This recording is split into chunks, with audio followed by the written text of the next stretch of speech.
Hello and welcome. एक बार फिर से आप सभी का स्वागत है कंचन की कक्षा में। आज हम यहाँ पे आरो यारो की अपनी नेक्स्ट सीरीज पे आ चुके हैं।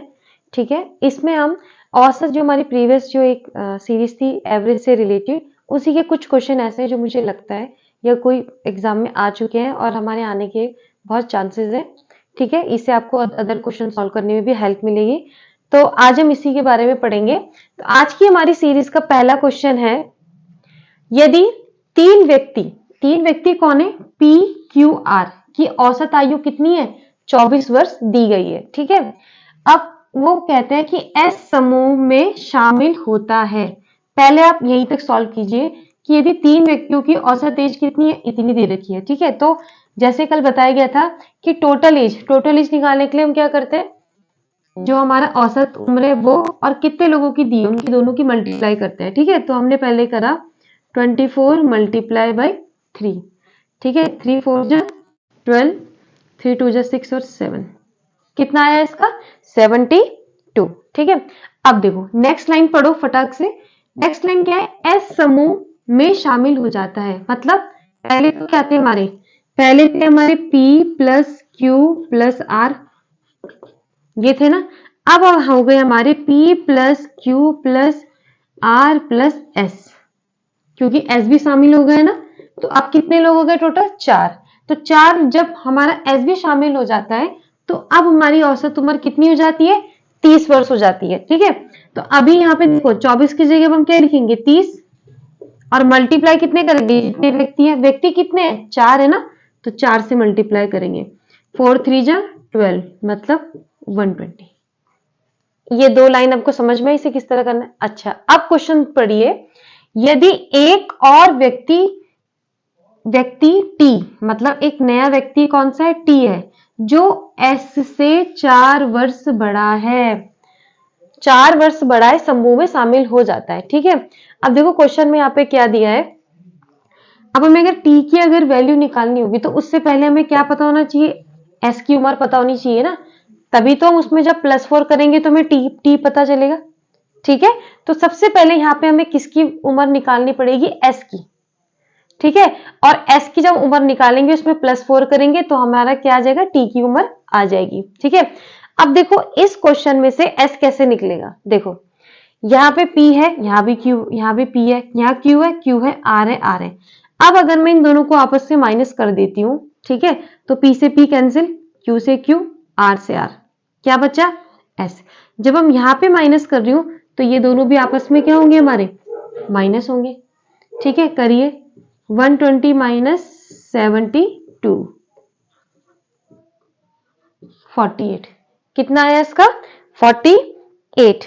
ठीक है, तो अब देखो ये जो 48 है, एस की वैल्यू कितनी आ गई, 48, मतलब एस हमारा कितनी उम्र का है, 48 साल का है। ठीक है, अब देखो उसने क्या बोल रखा है, टी क्या है, एस से 4 वर्ष बड़ा है, तो अगर मुझे टी की वैल्यू निकालनी पड़ेगी तो वो क्या होगा, एस प्लस 4, एस की वैल्यू कितनी आएगी, 48। ठीक है, 48 प्लस 4 कितना होता है, 8 और 4 12, मतलब 52। ठीक है, यहां तक समझ में आया आपको। अब देखो क्वेश्चन में इन्होंने क्या बोल रखा है कि अब ये क्या हो गया, टी भी शामिल हो गया, टी भी शामिल हो गया, मतलब अब कौन से बन गए, P plus Q plus R plus S plus T। अब ये 5 लोग शामिल हो गए ना। ठीक है, तो अब हमें बताना है कि पांचों व्यक्तियों की जो औसत आयु क्या होगी। S की आयु तो हमने निकाल दी।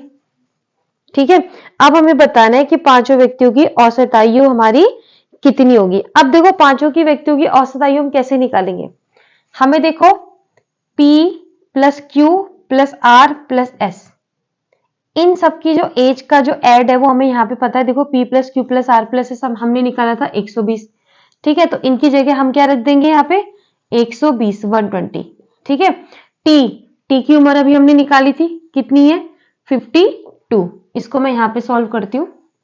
देखो 120 और प्लस 52 को हम ऐड करेंगे तो कितना आएगा,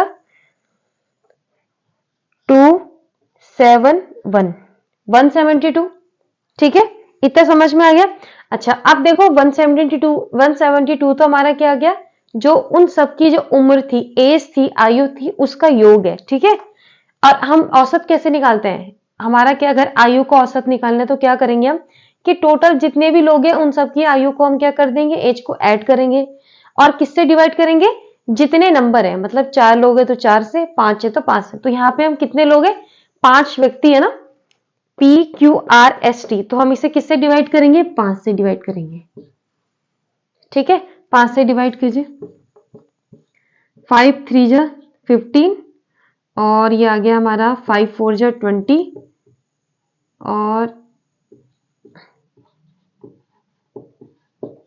ठीक है, तो हमारा इसका आंसर कितना आ गया, सॉरी 5 को 5 4 जा 20 होता है ना।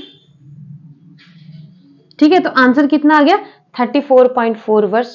ठीक है, तो ये क्वेश्चन आपको समझ में आ गया होगा। देखिए इस टाइप के क्वेश्चन देखिए ऐसे भी आ सकता है, PQR उसमें भी आ सकता है, और आप अगर प्रीवियस ईयर में देखेंगे तो सप्ताह के 7 दिनों से बेस्ड क्वेश्चन भी आता है। जैसे कोई बोलेगा सोमवार मंगलवार बुधवार इनका जो औसत वो था, तापमान था वो 38 डिग्री था, फिर मंगल बुध बृहस्पति इनका इतना था। ठीक है, तो वो जो क्वेश्चन सॉल्व होंगे वो सेम ऐसे ही सॉल्व होंगे। ठीक है, जैसे सोमवार मंगल बुधवार उनका ये, फिर बृहस्पति शुक्रवार शनिवार उसमें क्या होगा, किसी एक का बताएगा, तो वो क्वेश्चन भी क्या होंगे, सेम इसी तरह सॉल्व होंगे। इसलिए मैंने आपको ये वाला क्वेश्चन यहाँ पे करवाया है। ठीक है, ताकि अगर उस टाइप के अगर क्वेश्चन आ जाएंगे तो आप उन्हें भी इजीली सॉल्व कर पाएंगे। ठीक है, आई होप आपको ये आज का क्वेश्चन समझ में आया होगा। अब हम अपने नेक्स्ट क्वेश्चन की तरफ बढ़ते हैं। अब देखिए यहाँ पे हमारा दूसरा क्वेश्चन आता है आज का। क्वेश्चन क्या है हमारा कि 25 संख्याओं का औसत कितना है, 13 दे रखा है। ठीक है, 25 हमारे कोई नंबर है, उनका जो एवरेज वैल्यू है वो हमारी कितनी दे रखी है, 13 दे रखी है। यदि पहली 13 संख्या का औसत कितना है हमारा, 7 है, वर्ष नहीं है। ठीक है, तो पहली जो शुरू की जो टोटल 25 है, शुरू की 13 जो संख्या है उनका जो एवरेज है वो हमारा कितना है, 7 है। ठीक है, और अंतिम 13 संख्याओं का जो औसत है वो हमारा है 19 है, और लास्ट की जो हमारा 13 संख्या है उनका जो एवरेज है वो हमारा कितना है, 19 है। तो इन्होंने बोला कि जो 13वें नंबर पे जो संख्या आएगी उसकी हमें क्या निकालनी है, वैल्यू निकालनी है। ठीक है, क्वेश्चन समझ में आया। अब देखो उन्होंने क्या बोला, 25 का औसत 13 है, तो 25 का औसत कितना है, 13 है, तो टोटल संख्याओं का अगर योग होगा तो कितना होगा, इसको सॉल्व कीजिए। 25 13 13 पंजे 65, 5 6 13 2 जा 13 26 26 और 6 हो गए हमारे 32। ठीक है, तो 325। ठीक है, तो पहले ही आ गया कि 25 जो हमारी संख्या है उनका जो हमारा औसत है वो हमारा कितना आ गया, 325 आ गया। अब देखो उसने क्या बोला कि पहली 13 संख्या, तो पहली जो 13 संख्या का औसत कितना है, 7 है, तो इसे वो सॉल्व करो। 13 मल्टीप्लाई 7 जा, ठीक है, तो 13 मल्टीप्लाई 7 जा कितने हो गए, 91। ठीक है, इसी तरह अंतिम 13 संख्याओं का औसत 19 है। ठीक है, सॉल्व कीजिए।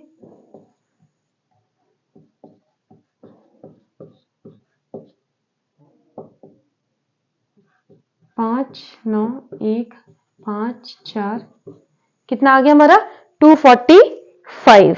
ठीक है, 247 कितना है हमारा, 247। अब उसने बोल रहा था कि 13वीं संख्या निकालो। अब देखो टोटल तो कितना है, उन सबको मतलब संख्याओं का जो मैं अगर ऐड करती हूँ, एवरेज निकालती हूँ, तो टोटल कितना आएगा, 325 आएगा।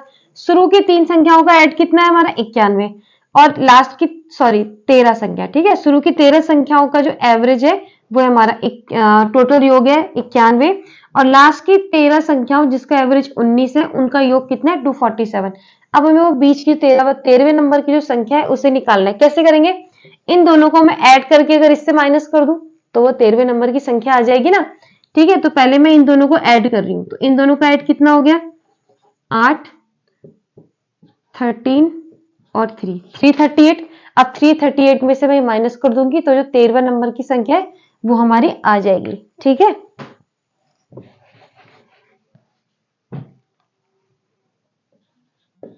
थ्री 325, तो आंसर कितना हो गया हमारा, 13। ठीक है, तो वो जो 13वें नंबर की संख्या थी वो हमारी कौन सी है, 13। ये इसका आंसर है। ठीक है, तो आई होप आपको ये वाला क्वेश्चन भी समझ में आ गया होगा। ठीक है, सबसे पहले हमें संख्याओं का हमें से जो एवरेज दिया होता है उनको मल्टीप्लाई करके उनका क्या निकालते हैं, योग निकालते हैं। ये बात हमें सब ध्यान रखिएगा। ठीक है, अब बढ़ते हैं अपने नेक्स्ट क्वेश्चन की तरफ। थर्ड क्वेश्चन हमारा यहाँ पर ये है कि 3 लड़के हैं। ठीक है, 3 लड़के हैं, 3 लड़कों की जो उन्होंने औसत आयु दे रखी है वो क्या है, हमारी 22 वर्ष है। अब यदि इनकी आयु का अनुपात कितना दे रखा, 6:9:7 ये अनुपात दे रखा है। तो सबसे छोटे लड़के की आयु ज्ञात कीजिए। आपको ध्यान होगा कि जब हमारा कोई भी संख्या अगर अनुपात में दी रहती है तो उसमें हम क्या मानते हैं, एक कॉमन वैल्यू मानते हैं। ठीक है, जैसे हमने इसमें क्या करें, x मान लिया। ठीक है, तो हमने क्या करा, इसकी वैल्यू कितनी हो गई, ये 6x हो गई, इसकी कितनी होगी 9x हो गई, और ये इसकी क्या होगी 7x हो गई। अब देखो क्वेश्चन में इन्होंने क्या बोल रखा कि 3 लड़कों की औसत आयु कितनी है, 22 है। पहले तो हम निकालेंगे भाई कि 3 लड़कों की औसत आयु 22 है ना, तो टोटल आयु कितनी हो गई 66। अब देखो ये टोटल आयु, और अगर मैं इसके अनुपातों का योग कर दूं, ये दोनों आपस में बराबर ही तो होंगे। ठीक है, ये आपस में बराबर ही तो होंगे। ठीक है, तो हम यहाँ पे क्या करेंगे, 6x plus 9x plus 7x is equal to कितना लिख दूंगी मैं, 66 रख दूंगी। ठीक है, अब इन सबको ऐड करिए, कितना ऐड हो गया, 6 और 7 हो गए हमारा 13, और 13 और 9 हो गए हमारे 21। ठीक है, सॉरी 13 और 9 हो गए हमारे 22x। तो 22x बराबर 66, तो x की वैल्यू कितनी आ गई, 66 डिवाइडेड बाई 22, और 22 3 जा कितना होता है 66। ठीक है, अब देखो ये इनके बीच का रेशो नहीं, x की वैल्यू आई है, x आई ना। अब क्वेश्चन में हमें क्या बोल रहे हैं कि सबसे छोटा लड़का, तो सबसे छोटा लड़का कौन होगा, जिसकी वैल्यू सबसे कम होगी। ठीक है, तो 6x है, सबसे छोटे लड़के की जो उम्र है वो कितनी है, 6x है। अगर पूछता बड़े लड़के की उम्र तो कितनी आती, 9x आती। समझ में है। ठीक है, तो अब हम इसकी x की वैल्यू कहाँ रखेंगे, इस 6x में रखेंगे। तो जब हमने 6x में रखी तो x की, इसका सॉल्व करके कितना आया 18। तो x की वैल्यू मतलब जो इन तीनों में सबसे छोटा जो लड़का था उसकी जो उम्र है वो 18 है। ठीक है, देखिए कभी कभी इस क्वेश्चन में ऐसा भी आता है कि जैसे अनुपात आपको दिया रहेगा, आप कहेंगे कि सबसे बड़ा और सबसे छोटा उन दोनों जो लड़कों की उम्र है उसका अंतर बताइए। तो उस कंडीशन में आपको क्या करना पड़ेगा, इसकी वैल्यू भी निकालनी पड़ेगी, सबसे बड़े की भी निकालनी पड़ेगी x रख के, और सबसे छोटे की भी निकालनी पड़ेगी, और फिर उनको माइनस करना पड़ेगा। कभी बोलेगा क्वेश्चन में इस तरह से पूछ लेता है कि उनकी आयु का अनुपात बताइए। ठीक है, तो देखो आयु का अनुपात यहाँ पे क्या होगा, जैसे बड़े की रखी छोटे की रखी तो इनका डिफरेंस आ गया, या कुछ भी बोल सकता है, उनकी आयु का योग बताइए, अनुपात बताइए, कुछ भी बोल सकता है। ठीक है, तो आपको इस तरह से इन क्वेश्चन में ध्यान देना है। ठीक है, पहले आपको एज निकालनी है, टोटल उम्र जो उनकी तीनों की कितनी थी, इतनी थी। फिर इनके अनुपात में हम क्या करेंगे, एक्स को एक वैल्यू मानेंगे। ठीक है, फिर 6x plus 9x plus 7x की वैल्यू क्या है 66, क्योंकि ये भी आयु का योग है और ये वाली वैल्यू भी इनकी आयु का योग है, इसलिए दोनों आपस में बराबर हो गया।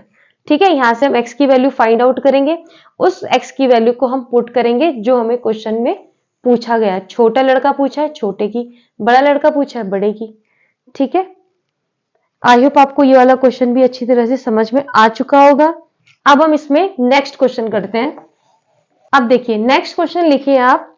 नेक्स्ट क्वेश्चन क्या कहता है हमारा, 5, 8, 11, 14, 17 एंड सो ऑन 47 का औसत बताना है। ठीक है,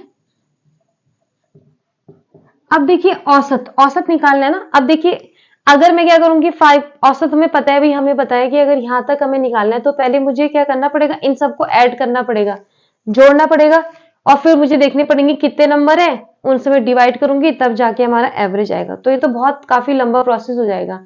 ठीक है, अब देखो ऐसी कंडीशन जब आपको जो एक क्वेश्चन है ना, इस क्वेश्चन में आपको क्या दिया रहा है, इनका जो डिफरेंस है वो सेम हो। डिफरेंस का मतलब होता है पहली बाद वाली संख्या से पहली वाली संख्या को माइनस करना। जैसे 5 और 8 के बीच में कितना अंतर है, 3 का अंतर है ना। इसी तरह 8 और 11 के बीच में भी कितने का अंतर है, माइनस करेंगे, 11 माइनस 8 तो कितना हो गया हमारा 3 आएगा। ऐसी 11 और 14 के बीच में भी कितना है, 3 का अंतर है। इन दोनों के बीच में भी कितना अंतर है हमारा, 3 का अंतर है। समझ में आया?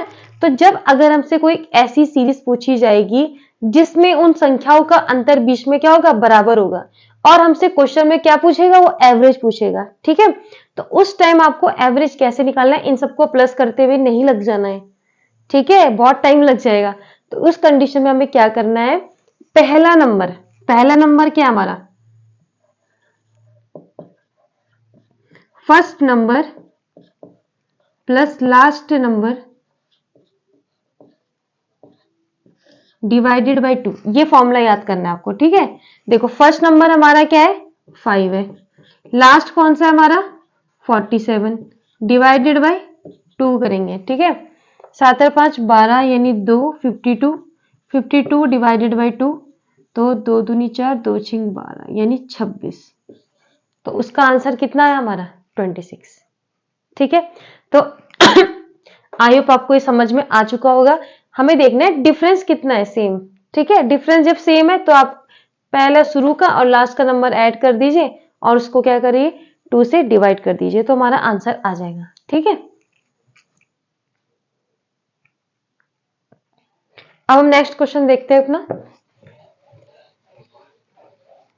का नेक्स्ट क्वेश्चन क्या है, नेक्स्ट क्वेश्चन ये कहता है कि एक कक्षा में 40 छात्र हैं, ठीक है, और 40 छात्रों द्वारा प्राप्त जो अंकों का औसत कितना है, 86 है, ठीक है। अब यदि 5 सर्वाधिक अंकों को निकाल दिया जाए तो औसत अंक क्या हो जाता है, 1 कम हो जाता है, ठीक है। अब सबसे पहले हमने बोला कि भाई बच्चे कितने हैं हमारे, 40 है, और औसत हमारा कितना है इसका, 86 है, ठीक है। तो अब हमने क्या करा, 86 औसत कितने का है, 40 बच्चों का है, ठीक है। तो अब हम इसे सॉल्व करेंगे, 0,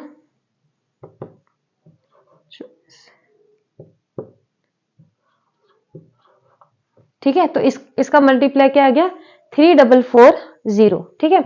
अब इन्होंने देखो क्वेश्चन में क्या बोला, यदि 5 सर्वाधिक अंकों को निकाल दिया जाए, मतलब इन 40 बच्चों में 5 बच्चे ऐसे हैं जिनके कितने मार्क्स है, हाईएस्ट मार्क्स है, ठीक है। उन 5 बच्चों को हमने क्या कर दिया, हटा दिया जाए, उन 5 नंबर।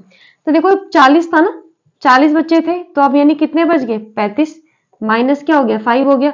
तो औसत क्या हो जाता है, 1 कम हो जाता है। 1 कम मतलब अगर हमारा 86 है तो 86 से अब ये इसका एवरेज कितना बन जाएगा, 85 बन जाएगा। अब इनका वो निकाल लो, आप योग निकालो, ठीक है। तो इसको मल्टीप्लाई कीजिए, 85 35 40 40 42 24 25 5 7 9 2, तो कितना आ गया, 2975, ठीक है। इनका हमने निकाल दिया। अब देखो हमें क्या बोल रखा है क्वेश्चन में कि शीर्ष 5 छात्रों का औसत निकालो। देखो अब क्या करा हमने, ये जो टोटल था ना उसमें से हमने क्या करा, 5 बच्चों को हटा के जो हमारा नंबरों के औसत का जो टोटल आया वो ये आया। अब अगर मैं इन दोनों को आपस में माइनस कर देती हूँ तो जो बचे हुए 5 बच्चे होंगे उन्हीं के तो नंबर होंगे, ठीक है, उन्हीं के नंबर तो आएंगे हम पे। तो हम क्या करते हैं, इन दोनों को आपस में माइनस कर देते हैं। तो ये हो गया हमारा इतना, 8 9 10 11 12 13 6, और ये हो गया 3 13, ये हो गया हमारा 4, और ये आ गया 1465, नहीं सॉरी 1 नहीं, सिर्फ 465, समझ में है, ठीक है। तो इनको माइनस करके कितना है, 465 आ गया। अब देखो जो 465 है ये क्या है, हमारा 5 बच्चों का टोटल है, 5 बच्चों के जितने भी मार्क्स आए ना, तो किसका है, मार्क्स का टोटल है, ठीक है। अब अगर मुझे इनका एवरेज निकालना होगा तो मैं क्या करूंगी, ये 465 को डिवाइडेड मैं क्या करूंगी 5 से, क्योंकि ये 5 बच्चों का वो है ना टोटल है। तो एवरेज निकालने के लिए मैं इस नंबर को क्या करूंगी, 5 से डिवाइड करूंगी। तो कितना आ जाएगा, 5 9 जा 45 और 5 3 जा 15, तो कितना आ गया 93, ठीक है। तो जो हमारे 5 बच्चे जो बचे थे उनका जो औसत अगर हम वो निकालेंगे तो वो क्या 93 है। और अगर क्वेश्चन में पूछेंगे कि उन छात्रों का अंकों का योग बताओ, तो अंकों का योग कितना है 465, ठीक है। तो आई होप आपको ये आज की वीडियो समझ में आ चुकी होगी। औसत से रिलेटेड क्वेश्चन लगभग जिस टाइप के क्वेश्चन एग्जाम में आते हैं उसके एग्जाम्पल हो चुके हैं। नेक्स्ट वीडियो में हम अगले टॉपिक में बात करेंगे। ठीक है, तब तक आप प्लीज़ मेरी वीडियो देखिए, इसे लाइक कीजिए, सब्सक्राइब कीजिए, अपने सभी स्टडी ग्रुप में शेयर कीजिए और थैंक यू फॉर वॉचिंग।